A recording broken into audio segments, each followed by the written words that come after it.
Hello friends, স্বাগত জানাই Bijoya cooking and food স্টেশনে। ফ্রেন্ডস, আরেকটা রেসিপি নিয়ে চলে এসেছি। রেসিপিটা হলো স্যাফরন রাইস। স্যাফরন রাইসের জন্য আমি এখানে গোবিন্দভোগ চাল নিয়ে ঝরঝরা করে নিয়েছি।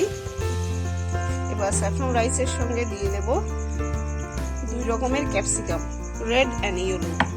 ক্যাপসিকামগুলোকে ছোট ছোট করে কুচো করে নিয়েছি। এবার সাদা তেলের উপরে ছেড়ে দিচ্ছি।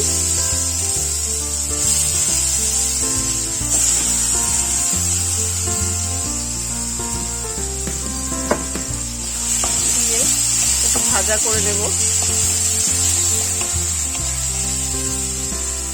সঙ্গে দিয়ে দেবো রাইসগুলো।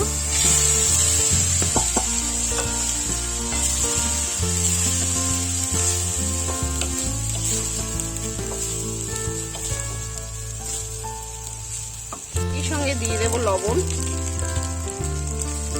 স্বাদ মতন লবণ। এবার কেসার স্যাফরনটাকে আমি গুলে নিয়েছি, এবার উপর দিয়ে দেবো।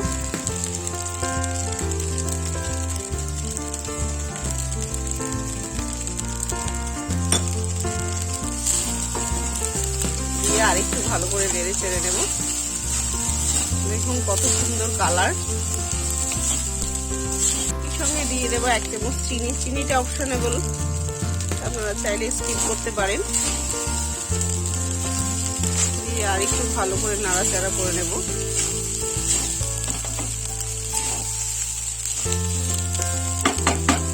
নাড়াচাড়া করে আর একটু অ্যাড করব গরম মশলার গুঁড়ো।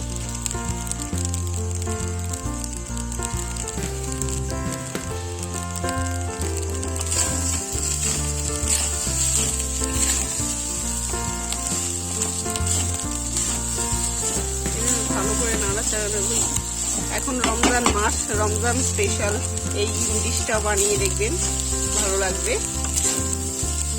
আসলাম 10 মিনিট বাদে। 10 মিনিট ধরে এভাবে নেড়ে চেড়ে আমার স্যাফরন রাইসটা হয়ে গেছে। এবার নামিয়ে নেব। এর একটা অসাধারণ সেন্ট বেরিয়েই গেছে। দেখুন কত সুন্দর কালার।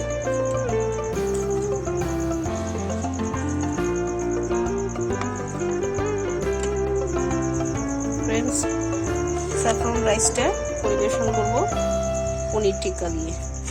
দেখুন, এই হচ্ছে আমার পনির টিক্কা দিয়ে স্যাফরন রাইস। তো আমার এই রেসিপি যদি ভালো লাগে তাহলে অনুরোধ রইল সাবস্ক্রাইব করবেন এবং পাশে থাকুন।